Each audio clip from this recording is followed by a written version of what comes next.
نظر نہ آ جایا سخت سزا دوں گا. یہاں تو کوئی اچھی خبر لائے گا, چونکہ وہ ہد ہد پرندہ جاتا تھا تو خبریں لا کے دیتا تھا, ورنہ سزا دوں گا. اتنی دیر میں ہد ہد بھی آ گیا. تو یہ پرندے جو کارکن ہوتے ہیں بڑے سیانے ہوتے ہیں, کبھی بندہ ناراض ہو تو صحیح خبریں لے آتے ہیں. تو صحیح خبر لے کے آ گیا. آتے ہی آ کے بیٹھا تو اس نے حضرت سلیمان علیہ السلام نے کہا کہاں تھے؟ عرض کرنے لگا حضور میں ملک سبا گیا تھا, وہاں ایک عورت حکمرانی کرتی ہے, اس کا نام بلقیس ہے, بہت بڑے تخت پہ بیٹھتی ہے, 80 گز اس کا تخت لمبا ہے, 40 گز چوڑا ہے, اور شاید 80 من کے 80 ٹن اس کا وزن ہے. تو حضور وہ سورج کو پوچھتے ہیں. حضرت سلیمان نے فوراً خط لکھا, فرمایا جا کے اسے میرا خط دے دو کہ یہاں تو کلمہ پڑھ کے ہماری فرما بردار بن جائے, ورنہ تیار ہو جائے. جو اللہ کے غیر کو پوچھتے ہیں ہم ان کے خلاف جنگ کریں گے. وہ جب لے کے گئے نا خط, یہ حدود گیا تو وہ میٹنگ کر رہی تھی, اس کے وزیر مشیر سارے بیٹھے تھے. اس نے جا کے خط پھینک دیا ملکہ بلقیس کی جھولی میں. اس نے خط پڑھا تو ڈر گئی, وزیروں کو بلایا. حضرت سلیمان, قرآن کہتا ہے حضرت سلیمان نے کہا تھا خط پھینک کے نا تو سائڈ پہ ہو کے سننا وہ کیا کہتا. بندوں کے لیے منع ہے, پرندوں کے لیے جائز ہے. بندوں کے لیے منع ہے سائڈ پہ ہو کے سننا. ہاں جس کی جاسوسی کی ڈیوٹی ہو, کفر کی جاسوسی کی, اس بندے کے لیے بھی جائز ہے. تو یہاں ایک تو وہ پرندے تھے, دوسرا کفر کی جاسوسی کر رہے تھے. سائڈ پہ ہو کے سننے لگے تو ملکہ بلقیس کہنے لگی اب کیا کرنا ہے, یہ خط آیا ہے. تو وہ کہنے لگے ہم تیار ہیں, آپ حکم کریں, ہم لڑنے کو تیار ہیں, لڑیں گے. وہ کہنے لگی نہیں تیزی نہ دکھاؤ. قرآن مجید کہتا ہے کہ وہ کہنے لگی جب لڑائیاں ہوتی ہیں تو شہر تباہ ہوتے ہیں, ملک کھنڈر بن جاتے ہیں, لڑائی مسئلے کا حل نہیں ہے. انہوں نے کہا کہ میں نبی ہوں. ایک دفعہ آزما لیتے ہیں کہ نبی ہیں کہ نہیں, معاذ اللہ آزما لیتے ہیں. کہا کیسے؟ کہنے لگی تحفے تحائف بیچتے ہیں, اگر مال پر دل للچا گیا تو پھر نبی نہیں بادشاہ ہے, اور اگر مال پر دل للچایا نہ تو پھر اللہ کے کامل بندے. یہ فرق اس نے اس وقت بیان کیا. اس نے 500 کنیزیں, 500 غلام, بڑے شاندار لباس پہنا کے, 500 گھوڑا بڑا تگڑا, اس کے اوپر مال و اسباب رکھ کے تیاری کرا کے حضرت سلیمان کی طرف بھیجا. ہد ہد پہلے سے خبر لے کے آ گیا. حضور اس نے یہ پروگرام بنایا ہے. وہ جب آیا سارا کچھ تو حضرت سلیمان دیکھ کے جلال میں آ گئے. فرمانے لگے اسے جا کے کہہ دو تو مجھے کیا تحفے بھیجے گی, میرے رب نے مجھے مالا مال فرمایا ہوا ہے, نے مالا مال کیا میرے مالک نے. جا اسے جا کے کہہ تو کیا تحفے دے گی. جب رب دیتا ہے تو پھر کوئی کمی نہ وہ نہیں چھوڑتا. بندے کیا دے سکتے ہیں, بندے تو بیچارے 10 دے کے تو 10 دن ان کی آنکھیں نہیں کھلتی. فرمایا جو اللہ نے جو دیا ہے کیا بات ہے اس کے دینے کی. تو فرمایا اسے کہو یا فرما بردار ہو کے آ جائے یا جنگ کے لیے تیار ہو جائے, ہم اسے اس کے شہر سے ذلیل کر کے نکال دیں گے. اس نے جا کے جب پیغام دیا تو اور ان لوگوں نے بھی آ کے بتایا کہ وہاں تو ہم عجیب منظر دیکھ کے آئے ہیں کہ جانور بھی ہاتھ باندھے کھڑے ہیں, وہاں تو جنات, سرکش جنات کھڑے ہیں. وہ بادشاہ نہیں, وہ نبی ہیں. وہ جو 500 غلام اور 500 کنیزیں گئی تھی, حوال سنایا آ کے. تو ملکہ بلقیس نے پھر خط لکھا کہ میں فرما بردار ہو کے آ رہی ہوں. مانا کیا ہے, میں کلمہ پڑھنے کے لیے آ رہی ہوں. تو حضرت سلیمان نے کہا بھئی اب اس طرح کرو, ذرا فرش بچھاؤ. انہوں نے فرش بچھایا اس طرح کا کہ اوپر فرش تھا, نیچے مچھلیاں تیر رہی, لگ رہا تھا دریا ہے. ڈیوٹی لگا دی, جنات نے بچھا دیا. ادھر حضرت سیدنا سلیمان فرمانے لگے اب چونکہ مان کے آ رہی ہے تو اسے اپنی نبوت کی علامتیں بھی دکھانی ہیں. اس نے تخت بڑا شاندار بنوایا تھا, اور خواتین میں جو عادتیں خواتین والی ہوتی ہیں وہ جاتی نہیں. وہ 7 کمروں میں نا پیچھے اپنا تخت رکھ کے تو 7 دروازے بند کر کے آئی. اس زمانے میں ایک رواج تھا, وہ زلیخا نے بھی 7 دروازے مکفل کے, ایک رواج تھا. ایک کمرہ, پھر کمرے کے پیچھے کمرہ, پھر اس کے پیچھے کمرہ, پھر اس کے پیچھے کمرہ, اور اس کو بڑے موٹے تالے لگائے جاتے تھے. اور فلسفہ یہ تھا کہ ایک تالا توڑے گا کوئی تو جب تک سپاہی آ جائیں گے, اور اگر اس کے توڑنے تک نہ آئے تو دوسرے کے توڑنے تک آ جائیں گے, اور اس کے توڑنے تک نہ آئے تو 7ویں تک تو آ جائیں گے. یہ ان لوگوں کا نفسیاتی معاملہ تھا, سوچ تھی. 7 کمروں میں مکفل کر کے نا وہ نکلی. تو حضرت سلیمان علیہ السلام کہنے لگے بھئی مجھے اس کا تخت چاہیے اس کے آنے سے پہلے. اس کے آنے سے اس واقعے کی کیا ضرورت تھی قرآن پاک میں؟ یہ کیا حاجت تھی یہ تخت والی ساری بات قرآن نے کیوں بیان کی؟ پوچھیں آپ اپنے دل سے بھی اور انکار کرنے والے منکرین سے بھی، اس کی کیا ضرورت تھی؟ وہ جو کہتے ہیں جی ولی کی کرامت کی کیا ضرورت ہے، سیدھی سیدھی نماز پڑھو، روزہ رکھو، حج کرو، زکوٰۃ دو، تو پوچھو ان سے ایک سورت نمل کے اندر اس ساری تفصیل کی کیا ضرورت تھی؟ ختم ہو گئی جب وہ کلمہ جو پڑھ رہی ہے، تو پھر اس سارے واقعے کو رب کیوں بیان فرماتا ہے؟ حضرت سیدنا سلیمان فرمانے لگے تخت چاہیے، اور چاہیے اس کے آنے سے پہلے۔ قال عفریت من الجن، جنوں میں سے ایک بہت بڑا جن بولا، کہنے لگا حضور آپ کا یہ تخت برخاست ہونے سے پہلے لے آؤں گا۔ یہ جو آپ میٹنگ کر رہے ہیں نا، یا فیصلے ختم، کچھ نے لکھا صبح سے شام تک میٹنگ ہوتی ہے اور اس کو آنے میں پتہ نہیں کتنے دن لگیں گے، تو میں یہ برخاست ہونے سے پہلے، اور کچھ نے کہا دی آپ شرط کیوں لگاتے ہیں کہ صبح سے شام تک ہوتی؟ اس جن نے کہا دی آپ 10 منٹ میں فارغ ہو جائیں، آپ فارغ ہوں گے تو تخت آ جائے گا۔ مفسرین نے لکھا ہے کہ جب قرآن کہتا ہے کہ اس نے کہا کہ آپ کے فارغ ہونے سے پہلے، تو اس کا مطلب ہے کہ جب آپ اٹھیں گے، یہ جگہ خالی کر دیں گے تو تخت یہاں کیویں ہزاروں میل کا فاصلہ ہے، آ جائے گا، پر ہوائی جہاز پہ کارگو کرا کے، جی DHL کے ذریعے کیسے آئے گا؟ وہ آئے گا تو بس آئے گا۔ تو حضرت سلیمان کی تو بادشاہت تھی نا زمانے پہ، فرمانے لگے نہیں نہیں تو لیٹ ہے،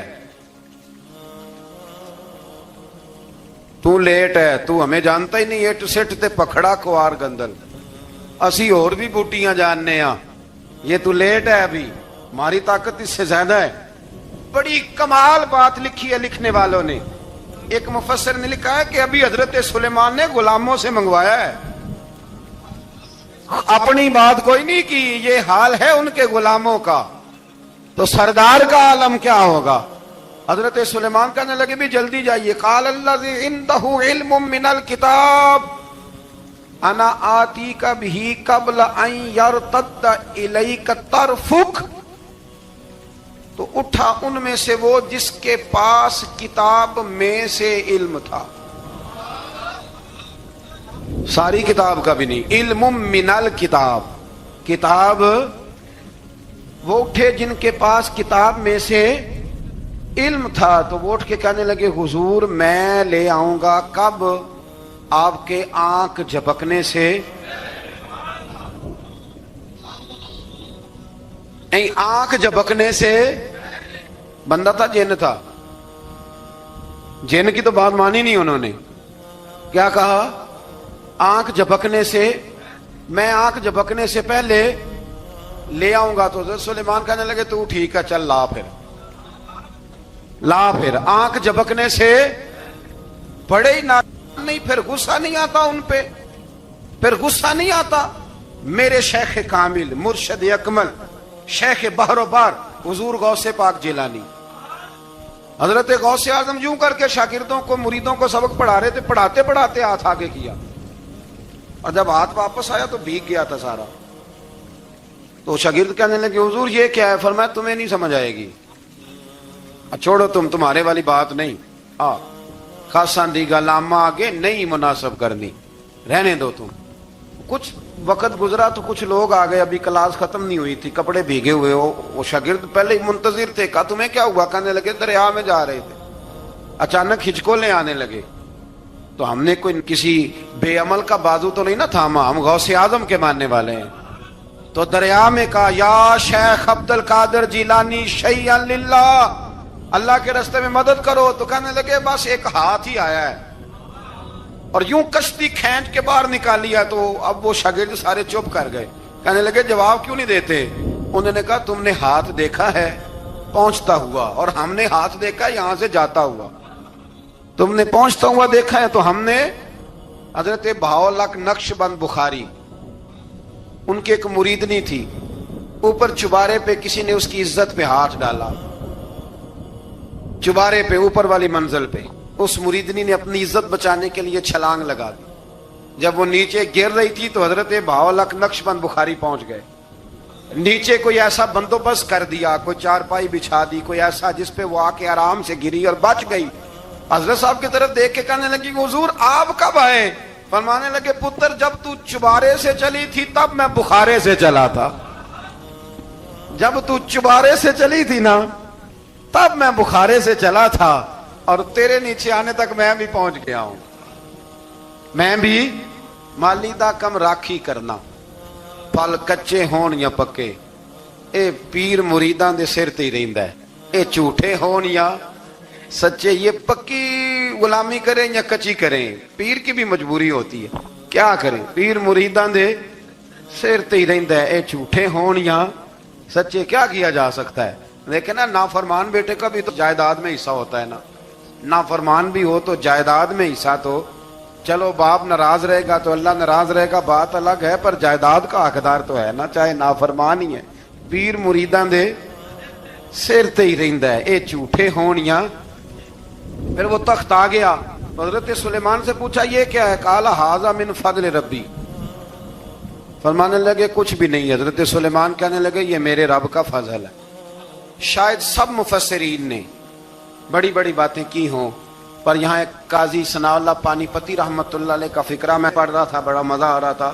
قاضی صاحب فرمانے لگے اس آیت پہ، قاضی صاحب کہتے ہیں جن پر نرا فضل تھا، ھذا من فضل ربی، نرا فضل، فرمایا ان کی تو اتنی طاقت ہے کہ وہ ہزاروں میل دور سے 80 گز لمبا 80 گز چوڑا تخت آنکھ جھپکنے سے پہلے لے آتے ہیں، اور جن کے بارے میں اللہ فرماتے ہیں بشر المؤمنین بِأَنَّ لَهُم مِّنَ اللَّهِ فَضْلًا كَبِيرًا، فرمایا محبوب اپنے غلاموں کو خوشخبری دے دیں، باقیوں پہ نرا فضل تھا، ان پر تو فضل کبیر ہے، ان پر تو بڑا ہی فضل ہے اللہ کا۔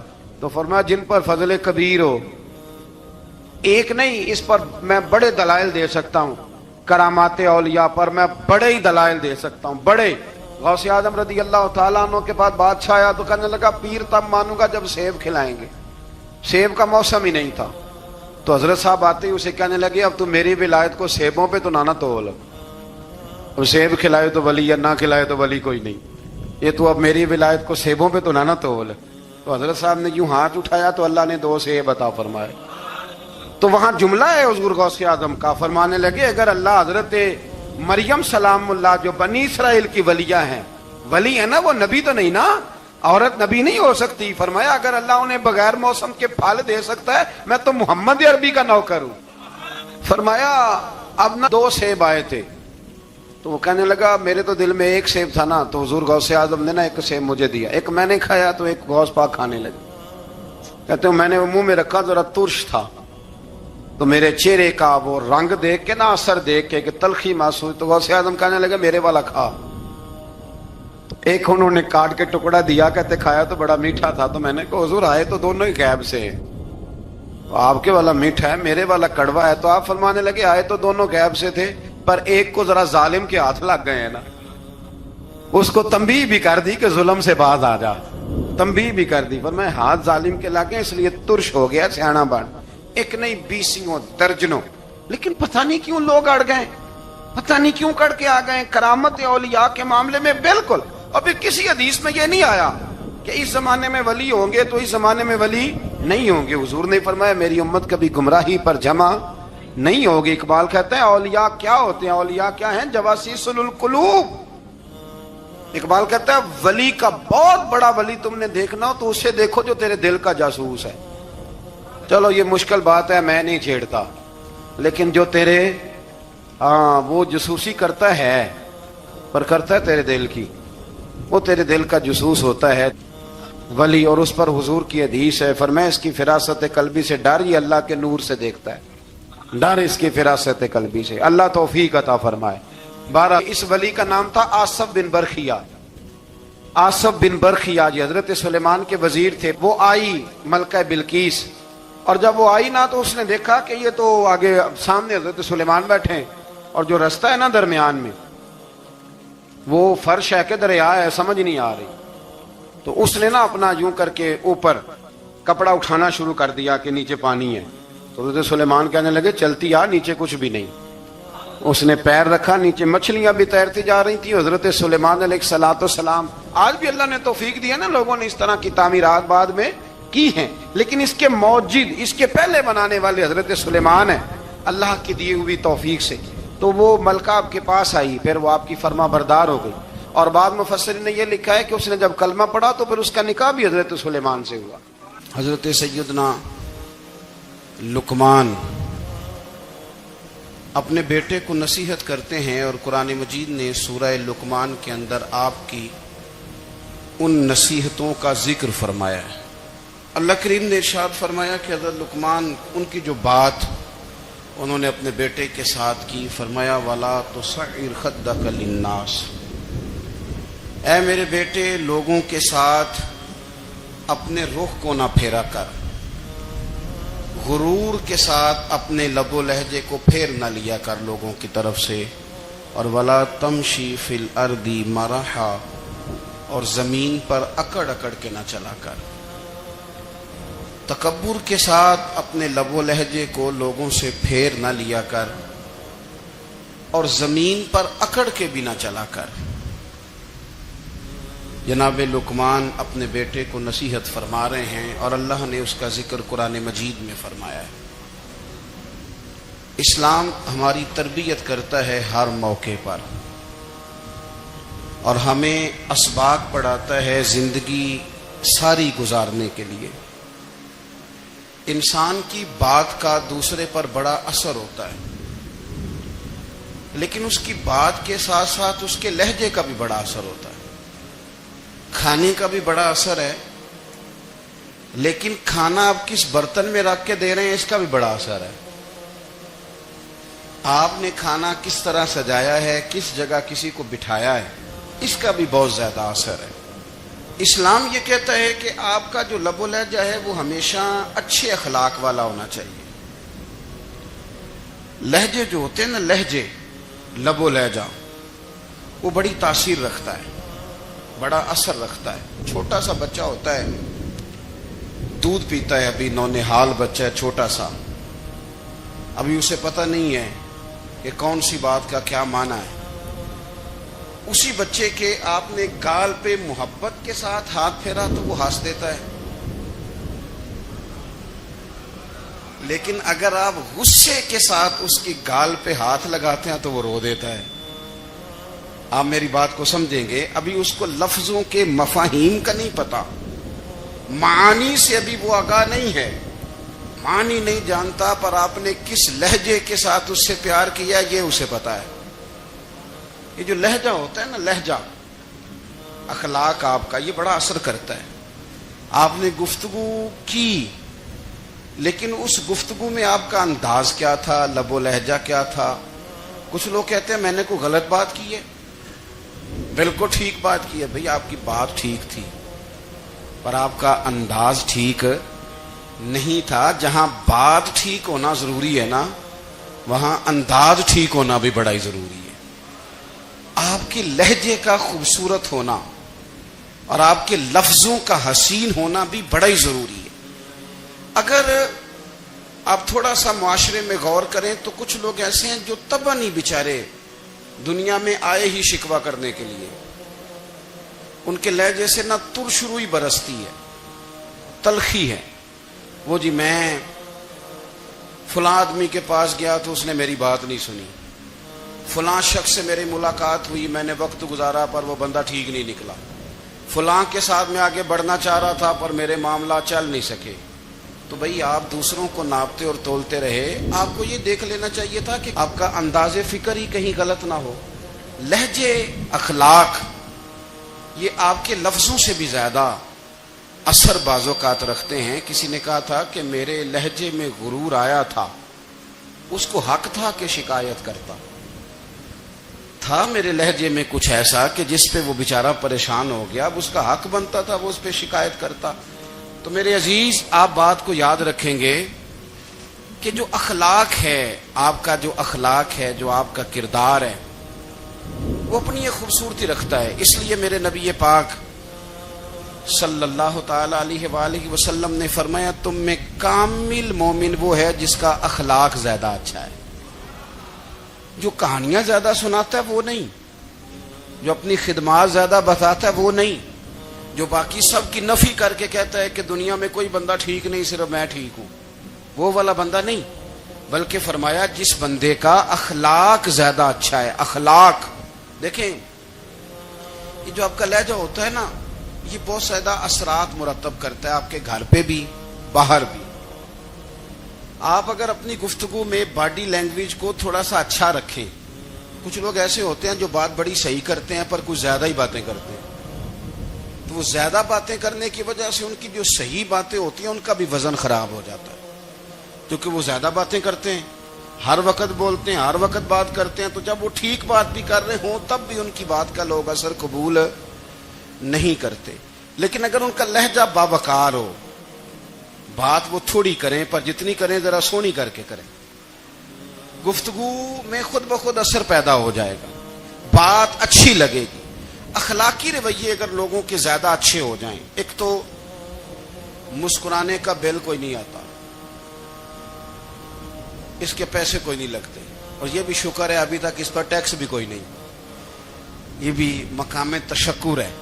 تو اگر آپ بات کریں اور اس میں تھوڑی سی مٹھاس پیدا کر لیں، آپ تھوڑی سی بات میں نا مٹھاس، میرے ایک کلاس فیلو ہیں تو وہ تقریر کر رہے تھے اور میں سن رہا تھا، تو مجھے بعد میں کہنے لگے آپ تبصرہ کریں میں نے کیسی تقریر کی ہے۔ یہ ہوتا ہے نا جی، بعض اوقات دوست بیٹھتے ہیں بے تکلف تو کئی دفعہ کچھ باتیں ایسی ایک دوسرے کے ساتھ کرتے ہیں، تو مجھے کہنے لگے آپ بتائیں کہ میں بات کر رہا تھا تو کیسی تھی؟ تو میں نے کہا جب آپ بات کر رہے تھے تو میں ڈر رہا تھا، مجھے لگ رہا تھا کہیں آپ لڑ نہ پڑیں۔ بھئی آپ اطمینان سے بات کریں، آپ تسلی سے بات کریں، آپ خندہ پیشانی کے ساتھ بات کریں۔ میرے نبی پاک صلی اللہ تعالی علیہ وسلم نے فرمایا، مسلم شریف کی حدیث ہے، حضور فرماتے ہیں نیکی کو کبھی چھوٹا نہیں سمجھنا، نیکی کو حقیر نہیں سمجھنا، کچھ نہ ہو سکے تو اپنے بھائی سے مسکرا کے بات ہی کر لیا کرو، بات کرو تو تمہارے لہجے میں ترش روئی نہ ہو۔ بعض اوقات آپ تلخ بات کرتے ہیں، آپ کا لہجہ تلخ ہوتا ہے تو آپ کی صحیح بات بھی قبول نہیں کی جاتی، لیکن اگر آپ کے لہجے میں مسکراہٹ ہو، آپ کے لہجے کے اندر خوبصورتی ہو، تو آپ کے اپنے بھی آپ کے بیگانے بھی سب کے سب آپ کی بات کو تسلی کے ساتھ سمجھنا وہ گوارا کریں گے۔ اسی طریقے سے ہمارا دل کرتا ہے کہ لوگ ہماری بات سنیں، ہمارے گرویدہ ہوں، ہم جو پیغام دینا چاہتے ہیں وہ پیغام لوگ اچھے طریقے سے قبول کریں، اس پر لوگوں کی توجہ زیادہ ہو، یہ ہمارا شوق ہوتا ہے۔ اور دنیا میں اب تو فیمس ہونے کا شوق بڑا بڑھ گیا ہے، اب بڑا بڑھ گیا ہے۔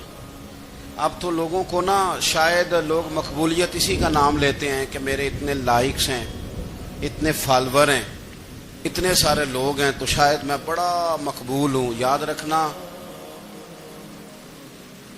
قابلیت سے زیادہ قبولیت ضروری ہوتی ہے۔ فالور کیا کریں گے اگر رب بھی راضی نہ ہوا تو؟ لائکس کیا کریں گے؟ اگر تو قبول ہو جائے تو پھر چلو کسی لائکس کا بھی فائدہ ہے، کسی فالور کا بھی، اور اگر قبول نہ ہو تو پھر کوئی فائدہ جنوں پریتم اپنا آنکھ ہی نہ وہ اجے سہاگن ہو ہی نہیں، تو جب وہ قبول کر لے پھر تو بڑی بات ہے، اور اگر قبولیت نہ ہو تو پھر بڑے بڑے مجمع بھی کوئی فائدہ نہیں دیتے۔ ہماری خواہش ہوتی ہے کہ لوگ ہمیں جانیں، لوگ ہمیں پہچانیں، ہمارا بڑا نام ہو، ہمارا بڑا ذکر ہو، ہمارے بڑے تذکرے ہوں۔ تو میرے نبی پاک صلی اللہ تعالی علیہ وسلم نے ارشاد فرمایا، حضرت ابو ہریرہ رضی اللہ تعالی عنہ روایت کرتے ہیں، حضور فرمانے لگے، تم مال کے ذریعے لوگوں کو اپنا گرویدہ نہیں بنا سکتے، پیسے دے کے لوگوں کو پیچھے نہیں لگا سکتے۔ کتنے کو دو گے؟ دیکھیں نا، پیسوں سے تو بندے کا لالچ شروع ہو جاتا ہے، ایک دفعہ دیں، پھر دوسری دفعہ دیں، پھر تیسری دفعہ دیں، روز دیں گے تو بندہ راضی ہوگا، اور اگر آپ نے 99 دفعہ دیا، ایک دفعہ نہیں دیا تو وہ ناراض ہو جاتا ہے۔ تو کتنا کو لالچ پورا کریں گے؟ تو حبیب پاک علیہ الصلوۃ والسلام فرمانے لگے، تم پیسے دے کے لوگوں کو اپنا گرویدہ نہیں کر سکتے، ہاں خندہ پیشانی سے، حسن اخلاق سے ملو گے تو لوگ تمہارے گرویدہ ہو جائیں گے۔ تمہارا اخلاق، تمہاری خندہ پیشانی، تمہارا اچھا کردار یہ لوگوں کو گرویدہ کر سکتا ہے. مال و دولت سے لوگ گرویدہ نہیں ہوتے. تو ہمارا وہ جو روزمرہ کا لوگوں کے ساتھ تعلق ہے، لب و لہجہ ہے، میں نے دیکھا ہے بہت سارے لوگ ایسے ہیں جن کے ساتھ لوگ آنا جانا ملنا بیٹھنا آہستہ آہستہ چھوڑ دیتے ہیں. اور وہ کس لیے چھوڑ دیتے ہیں؟ وہ ان کے رویے کی وجہ سے چھوڑ دیتے ہیں، ان کے انداز فکر کی وجہ سے چھوڑ دیتے ہیں، ان کے شکووں کی وجہ سے چھوڑ دیتے ہیں. مزاج ہوتا ہے نا ہمارا کہ ہمیں شوق ہوتا ہے تعلق زیادہ لوگوں کے ساتھ ہو، اور پھر یہ بھی شرط ہوتی ہے کہ میں جس کے پاس جاؤں وہ مجھے یہی کہے کہ تو میرے ساتھ ہی پیار کر. ایک صاحب مجھ سے کہنے لگے کہ یہ میں محفل کراتا ہوں، آپ بھی تشریف لائیں، اور میں 20 علماء کو بلا چکا ہوں اور بڑے بڑے نامور نام انہوں نے میرے سامنے لیے. میں نے ان سے پوچھا کہ جو نام آپ نے لیے ہیں اور آپ کی تصویریں بھی ساتھ ہیں، میں الحمدللہ تسلیم کر گیا ہوں آپ کی بات کو، لیکن سوال میرا یہ تھا کہ کیا آپ نماز بھی پڑھتے ہیں؟ 21 علماء کو آپ نے بلایا یا 20 کو بلایا اور بڑے بڑوں کو بلایا، اور مجھے بھی آپ دعوت پیش کر رہے ہیں، تو نمازی بھی آپ ہیں، نمازی بھی ہیں. کہنے لگے آپ دعا کریں میں نماز پڑھنا شروع کر دوں. میں نے ان سے کہا خدا کے بندے، اب اگر تو کسی اور کو بتائے گا کہ 20 اتنے بڑے لوگوں سے میرا تعلق کر پڑتا میں نماز بھی نہیں، تو لوگ کیا سوچیں گے کہ 21 مولوی مل کے بھی ایک بندے کو نمازی نہیں بنا سکے. تو آپ اپنے لب و لہجے سے صرف باتوں سے گرویدہ کسی کو کر لیں گے؟ آپ یہ دیکھیں کہ اخلاق کس طرح کا ہے، لہجہ کس طرح کا ہے، آپ کے بات کرنے کا انداز کتنا حسین ہے، اس لفظ کے اندر حسن کتنا زیادہ ہے. نبی پاک صلی اللہ علیہ وسلم بھی تبلیغ فرماتے، ہم بھی تبلیغ کرتے ہیں. میں اور آپ جب تبلیغ کرتے ہیں تو اس تبلیغ کے اندر شکوہ ہوتا ہے اور تنقید ہوتی ہے، اور بعض جگہ میں نے یہ بھی دیکھا ہے کہ طنز ہوتا ہے. طنز، ہم دوسرے کو دین کی دعوت رہے ہیں، لیکن ہمارے لب و لہجے سے طنز اور ترش روئی چھلکتی ہے. تو دولت کے پیچھے لگ گیا ہے، تو بالکل جاہل ہے، تو بالکل تیرے خاندان میں سے بھی کوئی نہیں ادھر آتا. آپ طنز کر رہے ہیں، آپ دعوت دین نہیں دے رہے. دعوت دین تو گلدستے میں رکھ کے پیش کی جاتی ہے، اس کی تو ایک خوبصورتی ہے، اس کا تو ایک حسن ہے، اس کی تو اپنی ایک جاذبیت ہے، اس کی اپنی ایک نورانیت ہے. صحابہ کرام علیہم رضوان فرماتے ہیں کہ حضرت سعد بن معاذ رضی اللہ تعالیٰ عنہ کا جنازہ تھا. اللہ کے پیارے محبوب صلی اللہ تعالیٰ علیہ وسلم نے جنازے کی امامت فرمائی، اور جنازے کی امامت کے بعد ابھی نہ قبر کے تیار ہونے میں کچھ ٹائم باقی تھا، تو حضور زمین پہ تشریف فرما ہوئے. لوگ قبر کی تیاری میں ہیں. بعض اوقات ہوتا ہے نا ابھی قبر نہیں تیار ہوئی، تو کہتے ہیں کہ لکڑی کے ساتھ حضور نے زمین کریدنی شروع کر دی، اور دیر تک حضور نے چہرہ نور کو زمین کی طرف جھکائے رکھا، گویا زمین شرف دیدار حاصل کرتی رہی. دیر تک چہرہ نور جھکا رہا زمین کی جانب، حضور نے رخ نور کو پھیر لیا. صحابہ کہتے ہیں کہ ہم نہ بڑے، جب حضور ہمارے قریب ہوتے تھے تو ہمارا خیال ہوتا تھا کہ رحمت کی برکھا ہے، اپنے اپنے حصے کا کرم اڈیل لے اپنے اوپر.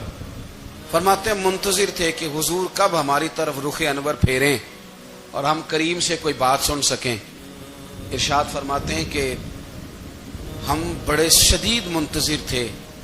دیر کے بعد نبی پاک علیہ الصلوۃ والسلام نے چہرہ انور اٹھایا، دیر کے بعد چہرہ انور اٹھایا. یہ دیکھیں تبلیغ ہو رہی ہے، اور جب حضور نے چہرہ انور اٹھایا تو آنکھوں میں آنسو تھے، رو رہے تھے. اور 3 دفعہ حضور نے فرمایا، چونکہ قبر تیار ہو رہی تھی، 3 دفعہ نبی کریم نے فرمایا لوگو قبر آخرت کی منزلوں میں سے پہلی منزل ہے، اس کی تیاری کر لو، اس کی تیاری کر لو، اس کی تیاری کر لو. 3 دفعہ حضور نے یہ جملے دہرائے. کیوں؟ ایک میں تبلیغ کرتا ہوں پر اس میں نہ درد ہے، نہ رونا ہے، نہ وہ لب و لہجہ. ایک حضور دعوت دے رہے ہیں قبر کی تیاری کی، لیکن اس میں آنسو ہیں، اس میں خاص رغبت ہے غلاموں کے لیے. تو اپنی زندگی کے اندر جو ہمارا انداز تکلم ہے، ہمارا انداز گفتگو ہے، میں کہا کرتا ہوں کہ ہم نا دین کے لیے جب کلام کر رہے ہوتے ہیں تو شدت ہوتی ہے ہمارے جملوں کے اندر. بعض مقامات شدت کے ہوتے ہیں. آپ جہاد کی بات کر رہے ہیں, ناموس رسالت کی بات کر رہے ہیں, تو کسی جگہ آپ کے لب و لہجے کے اندر شدت کا ہو جانا برا نہیں ہے, بلکہ وہ اچھا ہے. لیکن میرے عزیز, ہر وقت ہی کچھ لوگ تلخ ہیں. انہیں کسی وقت بھی آپ ان سے ملاقات کر لیں, وہ لوگ آپ کو پریشان ہی نظر آئیں گے. حضرت سیدنا عبداللہ ابن عمر رضی اللہ تعالیٰ عنہ روایت کرتے ہیں کہ نبی پاک صلی اللہ تعالیٰ علیہ وآلہ وسلم نے ارشاد فرمایا کہ جنت میں ایسے بھی کمرے ہوں گے, جنت میں کچھ ایسے کمرے, کچھ ایسے مکانات بھی ہوں گے کہ باہر کھڑے ہوں گے تو اندر نظر آئے گا, اور اندر کھڑے ہوں گے تو باہر نظر آئے گا. یعنی ایک تو تم آئینے لگاتے ہو نا, وہ دیواریں اتنی شفاف ہوں گی کہ اندر باہر سے ان کا حسن دکھائی دے گا. حضرت سیدنا مالک اشعری رضی اللہ تعالیٰ عنہ بیٹھے تھے, کہتے ہیں میں نے فوراً عرض کی حضور وہ ملیں گے کس کو؟ وہ جو اتنے حسین گھر ہوں گے کہ دیواریں ہی شیشے کی محسوس ہوں گی, اندر باہر سے حسن کے جلوے دکھائی دیں گے, حضور وہ ملیں گے کسے؟ تو اللہ کے پیارے محبوب علیہ السلام نے فرمایا وہ اس کو ملیں گے جو گفتگو اچھی کرے گا, جو گفتگو اچھی کرے گا, لب و لہجہ اخلاق والا ہوگا, گفتگو اچھی کرے گا, لوگوں کو کھانا کھلائے گا, اور جب لوگ سو رہے ہوں گے تو وہ اٹھ کے اپنے رب کی عبادت کرے گا. اس شخص کو وہ مکانات ملیں گے جن کی دیواریں آئینے کی مانند ہوں گی, جن کا حسن تازہ ہوگا, جن کو اللہ تبارک و تعالیٰ نے اپنے فضل سے مزین کیا ہوگا, سنوارا ہوگا. ہم اگر تھوڑی سی توجہ کریں نا, کئی دفعہ وقت گزر جاتا ہے, لہجہ نہیں بھولتا, لہجہ یاد رہتا ہے. آپ تو 2 منٹ کے لیے غصے میں تھے نا, تو آپ نے کوئی بات کر دی کسی غریب کو, کسی شخص کو, آپ غصے میں تھے, آپ نے کہہ دیا, اس بیچارے نے سن لیا, لیکن وہ باتیں اسے سونے نہیں دیتی, بار بار یاد آتی. کوئی آپ کے ساتھ تلخ کلام کر دے نا, کبھی تلخ گفتگو کر دے, بندہ جب سامنے آتا ہے وہ باتیں یاد آ جاتی ہیں, تکلیف ہوتی ہے, اور وقت گزر جاتا ہے. لڑائیاں ہمیشہ چل نہیں سکتی. لڑائی کتنی دیر کی ہوتی ہے؟ 1 دن کی, 2 دن کی. قتل بھی ہوں تو اگر قاتل کو پھانسی بھی ہو جائے تو پھانسی کے بعد بالآخر لڑائی تو ختم ہو ہی گئی نا. لڑائی ہمیشہ چلتی, تلخی ہمیشہ چل سکتی نہیں. تلخی روٹین میں چلنے والا سکہ, کوئی سکے روٹین میں چلتے وقتی ہوتے. یہ جو غصے کا لب و لہجہ ہے, تلخی کا سکہ, یہ بھائی روٹین میں نہیں چلتا, اس نے ایک نہ ایک دن ختم ہو جانا ہے. روٹین میں پیار ہی چلتا ہے. حضرت جابر ابن عبداللہ کہتے ہیں حضور پہلے دن مدینہ منورہ آئے, میں زیارت کے لیے گیا تو میں نے مسکراتے دیکھا. 10 سال میں دیدار کرتا رہا, اور وصال سے چند دن پہلے بھی میں نے زیارت کی تو مدینے والے محبوب کو مسکراتے ہوئے ہی دیکھا ہے. یہ جو آپ کا لب و لہجہ ہے نا, اخلاق والا, حسن والا, مسکرانے والا, یہ لب و لہجہ نا ذرا لمبا چلتا ہے. یہ روٹین ہے, یہ روز چلے گا. یہ سکہ وہ ہے جو رائج الوقت رہتا ہے, یہ کبھی بھی ختم ہونے والا یہ خزانہ ہے. تو یہ جو آپ کا تلخ لب و لہجہ ہے, یہ روٹین نہیں. عارف رومی رحمۃ اللہ علیہ فرماتے ہیں کہ مثال دینے کے لیے بات سمجھاتے ہیں. فرماتے ہیں ایک شخص جنگل میں لکڑیاں کاٹنے جایا کرتا تھا تو شیر سے دوستی ہو گئی, یعنی ڈائریکٹ بادشاہ سے دوستی ہو گئی, اور بادشاہ بھی وہ جو جنگل کا بادشاہ ہے. جنگل کے بادشاہ سے دوستی ہو گئی. اب وہ لکڑہارا غریب آدمی تھا, لکڑیاں تو کاٹنی ہوتی تھی, تو وہ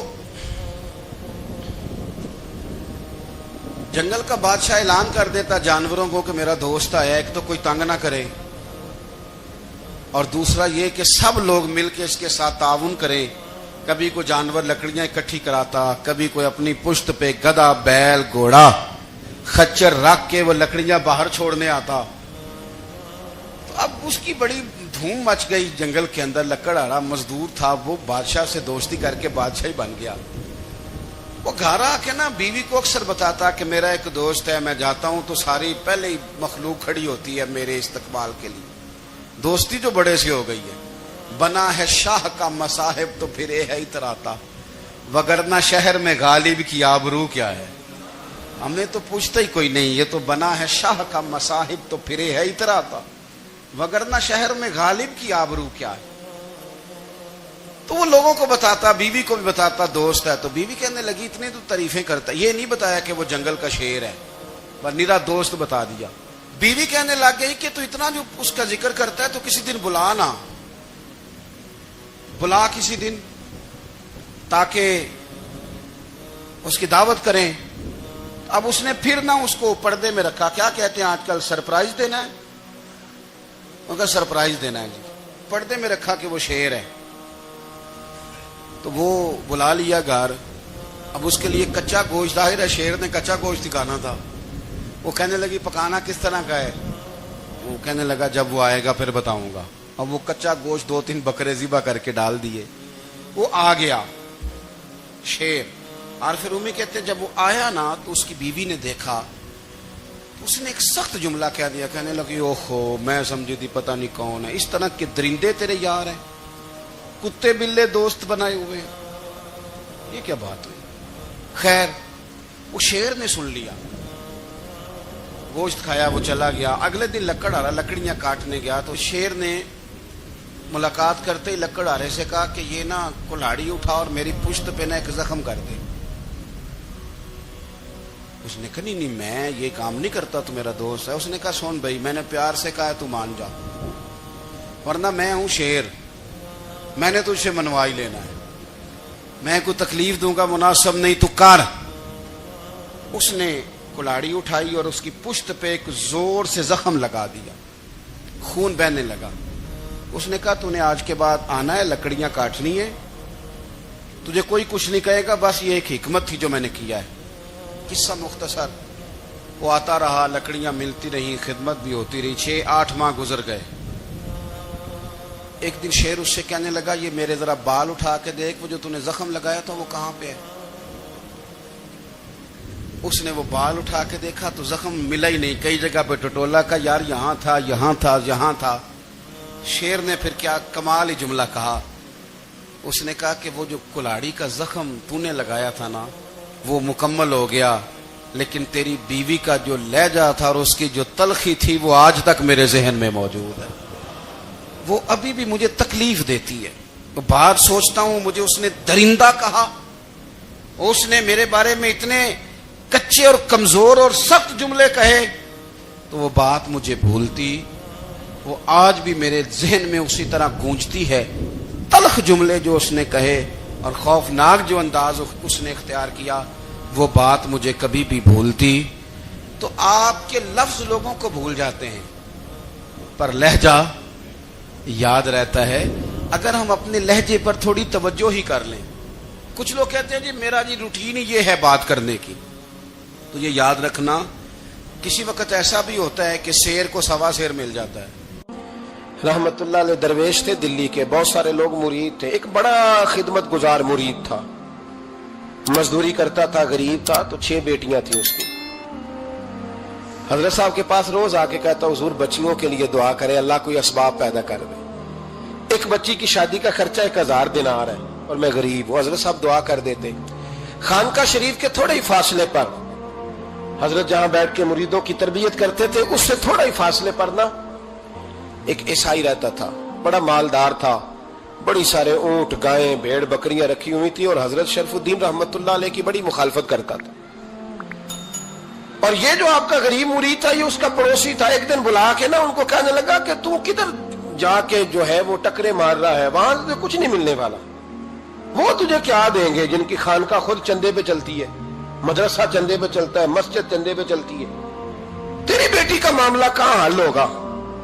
تو اس درویش نے کہا کہ تو میرے پیر کو نہیں جانتا، تو اجے میرا محبوب نہیں ڈٹھا، تو پتہ نہیں نا، تو اس رستے کا مسافر نہیں، تو نہیں جانتا، ان کا بس چلے نا تو وہ ہر قیمت میں میری بیٹیوں کی شادی کرا دیں۔ اب وہ عیسائی تھا، کہنے لگا اچھا چلو ٹھیک ہے، اگر اتنی بات ہے نا تو جاؤ ان سے جا کے کہہ دو کہ 6 سال کے لیے میرے ساتھ معاہدہ کر لیں، تو میرے جانوروں کو چارہ ڈال دیا کرے، 6 سال ڈیوٹی کرے، میں 6000 دینار دے دیتا ہوں۔ وہ میرے ساتھ 6 سال میرے جانوروں کو چارہ ڈالے، رکھتے ہیں نا آپ چارہ ڈالنے کے لیے ایڈوانس پیسے دے کے، اب تو لوگ انہیں بھی غلام ہی بنا لیتے ہیں، بڑی تھوڑی تنخواہ دیتے ہیں، ظلم کرتے ہیں، پورا معاوضہ نہیں دیتے۔ حضرت شیخ شرف الدین کے بارے میں وہ کہنے لگا جب اپنے پیر سے جا کے کہا کہ میرے جانوروں کو 6 سال چارہ ڈالے، میں 6000 دے دیتا ہوں، تو جو کہتا ہے ہر قیمت پہ جانے کو تیار ہے۔ اس نے جب یہ بات کی تو مرید نے ناراض ہو گیا، وہ لڑائی ہو گئی، گریبان پکڑ لیا، جھگڑا ہوا، بات بڑی دور گئی۔ اس طرح کی بات کرتا میرے حضرت کے بارے میں، تیرے جیسے کئی میں وہاں کام پہ رکھا دوں۔ جب وہ بڑی بحث ہوئی، بات محلے میں علاقے میں پھیل گئی، دنیا نے سن لی تو شیخ شرف الدین تک بھی پہنچ گئی۔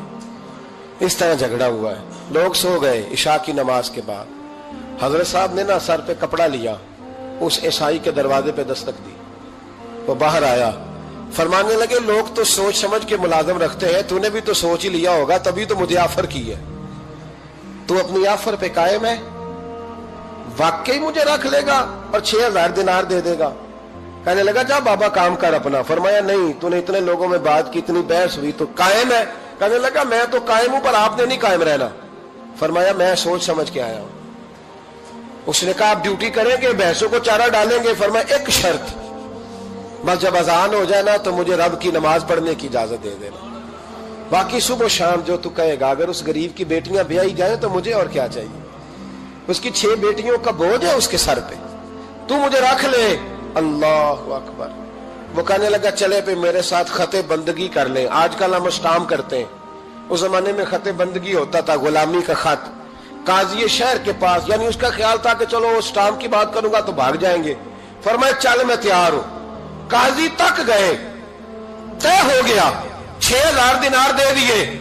حضرت نے مرید کو بلایا، فرمایا پتر یہ لے جا، جا میری بیٹیوں کو روانہ کر دے۔ کہنے لگا حضور یہ کیا کر رہے ہو آپ، کچھ سوچے؟ فرمایا یار جب تجھے بیٹا بنا لیا تو پھر میری پوتیاں تو لگتی ہیں نا، میرا حق تو بنتا ہے نا، جا جا کے ڈیوٹی کر، ان کو بیاہ دے۔ بات پھیل گئی، بادشاہ بھی عقیدت مند تھا، وہ 12000 دینار لے کے پہنچا۔ کیا بتاؤں ان رب کے بندوں کا دل کیسا ہوتا ہے، کیا درد ہوتا ہے، کیا رنگ۔ 12000 دینار لے کے بادشاہ آیا اور آ کے حضرت کو پیش کیے کہ حضور آپ دیں اس عیسائی کو ڈبل دیں اور جائیں کام کریں۔ آپ فرمانے لگے تو پیسے دے، شرطیں نہ لگا، میرا جہاں دل کرے گا میں خرچ کروں گا۔ ابھی تو لطف آ رہا ہے، ابھی تو ذائقہ آیا ہے کچھ کرنے کا، پیسے دینے ہیں تو دے، پابندی نہ لگا، جہاں میرا دل کرے گا میں۔ اس نے کہا حضور ٹھیک ہے رکھ لے۔ حضرت نے فجر مسجد میں پڑھی، جیب میں 12000 دینار تھے، اعلان فرمایا بھی کسی اور کی بیٹی بھی بیٹھی ہے تو پیسے میرے پاس ہیں۔ وہ 12000 دینار بھی بانٹ دیا، اور 12000 دینار بانٹ کے نہ تو پھر چلے گئے کھیت میں چارہ کاٹنے۔ اس عیسائی کو کسی نے بتلایا کہ ان کے پاس تو 12000 آیا ہے پر تجھ سے جان نہیں چھڑائی انہوں نے، کہ وعدہ یہ ہوا تھا کہ 6 دیں گے تو جائیں گے، جب تک دیں گے نہیں تیرے گھر میں کام کریں گے۔ وہ نا چارہ کاٹ رہے تھے، حضرت صاحب تو وہاں پہنچ گیا، دور جا کے کھڑا ہو گیا، کہنے لگا بابا پہلے تو میں نے مسلمانوں کے اخلاق سنے تھے، اب تو میں نے دیکھ بھی لیے، پر یہ بتا جب 12000 آیا تھا جان کیوں نہیں چھڑائی؟ تو حضرت چارہ کاٹتے کاٹتے رو پڑے، فرمانے لگے تو نہیں نہ جانتا یہ بیٹیاں سانجھی ہوتی ہیں، پتہ نہیں نا، میرے رسول پاک نے تو حاتم تائی کی بیٹی کے سر پہ کپڑا رکھ کے کہا تھا بیٹیاں برابر ہوتی ہیں، تو یہ نہیں پتا جب اس کی 6 بیٹیوں کی شادی ہوئی ہے میرے اندر روحانیت کتنی بڑی ہے۔ فرمایا پھر 12000 آیا ہے تو 2-4 بچیاں پھر گئی ہیں، تو یہ نہیں پتا میں اندر سے راضی کتنا ہوں، میں تیری نوکری کرتا رہوں گا، پتہ نہیں اللہ کتنی بیٹیوں کو بیاہ دے گا۔ اتنا رویا، وہ عیسائی کے پیروں میں بیٹھ گیا، کہنے لگا بابا میں نے تیری مخالفت کی ہے پر تیرے قریب آ کے پتہ چلا ہے کہ تم بہت اونچے اخلاق کا مالک ہے، اور اگر تیرا یہ مقام ہے تو تجھے اخلاق سکھانے والے محمد عربی کی شان کتنی ہوگی۔ ظالم کی بولیے جاتے نہیں لوگ جھوٹے گواہ بن کے، وکیل صاحب کو نہیں پتا ہوتا کہ یہ بندہ مجرم ہے جو میرے پاس آیا، کیا مجرموں کے وکیل نہیں ہوتے؟ بولے تو اس کو پتا نہیں ہوتا وکیل صاحب کو کہ یہ صاحب مجرم ہے، میرے پاس مقدمہ لے کے آئے، اور اگر بے ادبی نہ ہو جائے تو میرا خیال ہے قاضی عدالت کو بھی پتا ہوتا ہے کہ مجرم کون ہے اور مظلوم۔ میرے نبی پاک صلی اللہ علیہ وسلم نے اس قدر زیادہ سختی فرمائی اس مسئلے میں، فرمایا جس کو پتا تھا کہ فلاں آدمی ظالم ہے، ظلم کر رہا، پھر وہ ظالم کا گواہ بنا یا اس نے ظالم کی مدد کی، کتنی کی؟ شارحین لکھتے ہیں چاہے اس نے ایک جملہ بول کے کی، چاہے ایک، سارے بولیے، چاہے ایک غریب کو اس نے ظلم کیا تو کہتے ہیں علاج یہ سے، چاہے ایک جملہ بول کے کی، شارحین اس حدیث کی شرح میں لکھتے ہیں ایک جملہ بول کے چاہے مدد کی، جس بندے نے کسی ظالم کی مدد کی کسی مقدمے میں یا کسی صورت میں اور اسے پتا تھا یہ ظالم ہے، میرے نبی پاک صلی اللہ تعالی علیہ وسلم فرماتے ہیں اگر اس نے مدد کی، ابھی ظالم کی بات نہیں ہو رہی، ظالم کے مددگار کی بات ہو رہی، اگر کسی نے ظالم کی مدد کی تو حضور فرماتے ہیں خدا بھی اس سے بری و ذمہ ہے، رسول بھی اس سے بری و ذمہ ہے۔ سنبھال کے رکھے اپنی نمازیں، قربانیاں، حج، زکوٰۃ سنبھال کے رکھے۔ اگر ظالموں کا مددگار ہے، الیکشن آ لینے دے، آپ کو نظر آ جائے گا کون کون ظالموں کا مددگار ہے، نظر آ جائے گا۔ اپنی جیب سے لوگ پیسے دے کے ظالموں کی مدد کریں گے، ان کے فلیکس چھپوائیں گے، بورڈ لگوائیں گے، جیبوں سے پیسے دے کے۔ ہم نے خود آگ لگائی ہے چمن میں اپنے، بے سبب گردشی ایام کو الزام نہ دو، ہم نے خود نور کا ظلمت سے کیا ہے سودا، کر کے توہین سحر شام کو الزام نہ دو۔ ظالموں کے مددگار میدان میں آ گئے، یہ چھوٹا لفظ نہیں، میرے حبیب پاک صلی اللہ علیہ وسلم نے فرمایا جو ظالم کا مددگار ہے سن لے جو سجن کے ساتھ کچہری جاتا ہے، وہ یاد رکھے جو دوست کا گواہ بنتا ہے، وہ یاد رکھے جو کہتا ہے میں مانگی گیا تھا، مجھے بلایا گیا تھا قبضہ چھڑانے کے لیے کسی غریب بیوہ کی جائیداد پہ، کب وہ سن لے تو مدد کر کے نہیں آیا، تو خدا کے ذمے سے نکل گیا۔ رسول پاک نے فرمایا تیرا میرا تعلق ختم ہو گیا، تو ظالم کا مددگار ہو گیا۔ پھر تو کہتا میں بے چین ہوں، میں بے قرار ہوں، میں آزمائش کا شکار ہوں، پلٹ کے دیکھ تو صحیح تیرا گناہ کتنا بڑا ہے۔ میرے نبی پاک صلی اللہ علیہ وسلم کا ایک اور فرمان سن لیں، ابن ماجہ ابو داؤد میں موجود ہے، اس حدیث کو آپ نے یاد کر لینا ہے، کر لیں گے انشاءاللہ، سارے کہیے انشاءاللہ، کر لیں گے یاد۔ حضور صلی اللہ علیہ وسلم نے فرمایا اگر تو ظالم کی مدد کرے گا نا، یہ لفظ دل کی تختی پہ لکھ لینا، یہ مکافات عمل ہے، مکافات عمل دنیا، ادھر کرو گے تو ادھر بھرو گے۔ فرمایا اگر تو کسی ظالم کی مدد کرے گا، سن لے حضور کا فرمان ہے، اگر تو ابن ماجہ ابو داؤد صحاح میں موجود ہے، فرمایا اگر تو کسی ظالم کی مدد کرے گا تو رب تعالیٰ مرنے سے پہلے پہلے تیرے اوپر بھی ظالم کو مسلط کر دے گا، تیرے اوپر بھی ایک دفعہ ظلم ضرور ہوگا اگر تو ظالم کی، وہ کسی صورت میں بھی ہو سکتا ہے، کسی صورت میں بھی تیرا بیٹا ہی اٹھ کے ظلم کر دے گا، تو الجھ جائے گا، کسی نہ کسی جگہ تیرے لیے تباہی کا سامان ہوگا، تیرے اوپر ظلم ہوگا، اس لیے کہ تو ظالموں کا مددگار ہے۔ چاہیے یہ تھا کہ تو مظلوم کی مدد کرتا، انسانی ایمانی یقین کا فریضہ سر انجام دیتا، تو ظالموں کا مددگار ہو گیا۔ ٹٹول کے دیکھ لیں، رزلٹ نکال کے دیکھ لیں، ہمارے زمانے میں ظالموں کے مددگار زیادہ ہیں، اتنی لمبی زبانیں نکال کے ظالموں کی مدد کرتے ہیں، بڑے بڑے کالم نویس اللہ نے انہیں قدرت دی لکھنے کی، تو اپنا قلم ظالموں کی مدد میں خرچ کرتے ہیں۔ وہ لوگ جن کو اللہ تبارک و تعالیٰ نے قدرت دی، ہمت دی، طاقت دی، کچھ لوگ ان کے حلقہ احباب میں وہ اپنے لوگوں کو استعمال کر کے ظالموں کی مدد کرتے ہیں، ظالموں کی مدد کرتے ہیں۔ میرے نبی کریم سید عالم نور مجسم صلی اللہ علیہ وسلم نے فرمایا اگر تو نے ظالم کی مدد کی تو جب تک تو توبہ نہیں کرے گا رب تجھ سے ناراض ہی رہے گا، اللہ تجھ سے، او بھائی جس سے رب بھی ناراض ہو گیا، نہ کھانا نہ پینا نہ سونا نہ جاگنا نہ نیند، پھر تیری ہر چیز تیرے لیے آزمائش ہو جائے گی، پھر تیرا سایہ بھی تیرے لیے خوف کا سامان بنے گا، پھر زندگی جیتی جاگتی لاش بن جائے گی، تو اپنے کندھوں پر اپنی میت اٹھائے پھرے گا جب تو ظالم کا مددگار ہوگا۔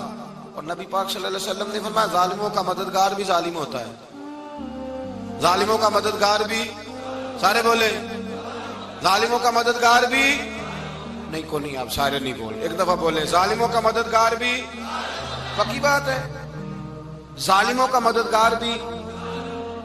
اللہ اکبر، جس کا یارانہ ہو، جس کا دوستانہ ہو، جو کہے میں نے نا اس کو اوکھے ویلے کے لیے ظالم کو یاد رکھا ہوا ہے، کبھی مشکل میں رکھے نہیں ہوئے لوگوں نے ظالم دوست، کہتے میں نے رکھے ہوئے ہیں، بلکہ ہمارے دیہات میں تو کہتے ہیں میں نے بازو بنائے ہوئے ہیں۔ کس کو بازو بنا لیا؟ ظالم بھی کبھی بازو ہوتا ہے، جو ظلم کی تلوار لیے میدان میں کھڑا ہے۔ قارون، حامان، فرعون، نمرود کا حال نہیں لوگوں نے دیکھا؟ اپنے زمانے میں آپ نے کتنے لوگ نہیں دیکھے جن کے سائے سے آواز سے لوگ کانپتے تھے. پھر پولیس کی گاڑیوں میں وہ اس طرح مردہ پڑے کہ دنیا نے تماشا دیکھا ان کا. یہ رنگ ہم نے دیکھے نہیں اپنے آنکھوں سے. فرمایا ظالم کا مددگار بھی، جو کار میں بٹھا کے لے کے گیا وہ بھی ظالم، جس نے چائے پلائی وہ بھی، جس شخص نے کھانا کھلایا وہ بھی، جو کچہری تک ساتھ گیا وہ بھی، جس نے فلیکس کے نیچے بڑے شرابی کے نیچے چھوٹی اپنی فوٹو لگائی وہ بھی، جو ووٹ کی پرچی ڈالنے گیا وہ بھی. کہہ دینا باہر نکل کے کہ حضرت صاحب نے سیاسی تقریر کی ہے، کہہ دینا، پر بات تو سچی ہے نا. خو کرے ہم تو سے تھوڑا سا گلا بھی سن لے، خو کرے ہم تو سے تھوڑا سا بھی گلا. امام مالک کے پاس ایک بندہ آیا، اس نے کہا حضور میں درزی ہوں، ایک ظالم بادشاہ مجھ سے کپڑے سلواتا ہے، میں تو ظالموں کا مددگار نہیں نا. ایک ظالم بادشاہ مجھ سے، حضور میں تو مددگار نہیں نا ظالموں کا. جو فرمایا ظالموں کا مددگار بھی ظالم ہوتا ہے، تو کپڑے لے کے آتا ہے میں سی کے دے دیتا ہوں، ذمہ داری نہیں. یہ ایک آدمی دکاندار ہے، اس سے کوئی بندہ چیز خریدنے آئے گا تو تھوڑی کہے گا میں نے نہیں دینی، تو دے گا. کوئی بندہ اگر کسی شخص سے کوئی کام کہتا ہے جو اس کی فیلڈ ہے، اس کا شعبہ ہے، اس کا معاش کا وہ سلسلہ ہے، کہتے ہیں یا رسول اللہ صلی اللہ علیہ وسلم ظالموں کا مددگار بھی ظالم، حضور نے فرما دیا. تو امام مالک سے بندے نے مسئلہ پوچھا، دل کی تختی پہ لکھنے والی باتیں ہیں. کہا حضور میں درزی ہوں، ظالم کپڑے سلواتے ہیں، میں تو مددگار نہیں نا. امام صاحب کہنے لگے نہیں، مددگار تو وہ ہوگا جو تجھے سوئی دھاگا فراہم کرے گا، تو پورے کپڑے سی کے دیتا ہے، تو خود بہت بڑا ظالم ہے. تو پورے سوٹ سی کے دیتا ہے، تو بہت بڑا ظالم خود ہے. مددگار تو وہ ہوگا جو تجھے دھاگا دے گا، جو تجھے بٹن دے گا، جو تجھے نلکی دے گا. جو ظالم سے اتنی نفرت ظلم کر کے بندہ ہے. یہاں تو ہمارے زمانے میں ہیرو بن جاتے ہیں لوگ، ظالم ہیرو ہے، لوگ اس سے ڈرتے پھرتے ہیں، گھومتے پھرتے ہیں، اور بہت سارے کم مزاج لوگ اس کے پیچھے ہاتھ باندھ کے پھرتے ہیں. ظالموں کی مدد کرنا، ظالموں کے ساتھ رہنا، یہ ظلم ہے، ظلم، یہ زیادتی ہے. میرے نبی پاک صلی اللہ تعالی علیہ وآلہ وسلم نے ارشاد فرمایا، یاد رکھو رب فرماتا ہے میں مظلوم کی مدد ضرور کروں گا، چاہے جلدی کروں چاہے دیر سے کروں، میں مظلوم کی مدد. اور حضور صلی اللہ علیہ وسلم نے فرمایا ہے، حضرت معاذ بن جبل کہتے ہیں حضور نے مجھے یمن کا گورنر بنایا. جب میں جانے لگا نا تو حضور نے بڑی نصیحتیں کی، بخاری میں موجود ہے. فرماتے ہیں جب میں پلٹنے لگا تو میرے رسول نے فرمایا معاذ ایک منٹ ٹھہر جا، ایک بات میری یاد رکھنا، اس کو نہ بھولنا. کہا حضور کیا؟ فرمایا دیکھنا کسی پہ ظلم نہ کر بیٹھنا، کہیں تجھ سے زیادتی نہ ہو جائے. محبوبہ پھر حضور نے فرمایا سن میرے معاذ، میں تجھے گورنر بنا رہا ہوں، زیادتی نہ کر بیٹھنا. یا رسول اللہ صلی اللہ علیہ وسلم کیا ہوتا ہے؟ تو میرے کریم نے فرمایا جب مظلوم دعا کے لیے ہاتھ اٹھاتا ہے تو عرش کا مالک کہتا ہے فرشتوں پیچھے ہٹ جاؤ.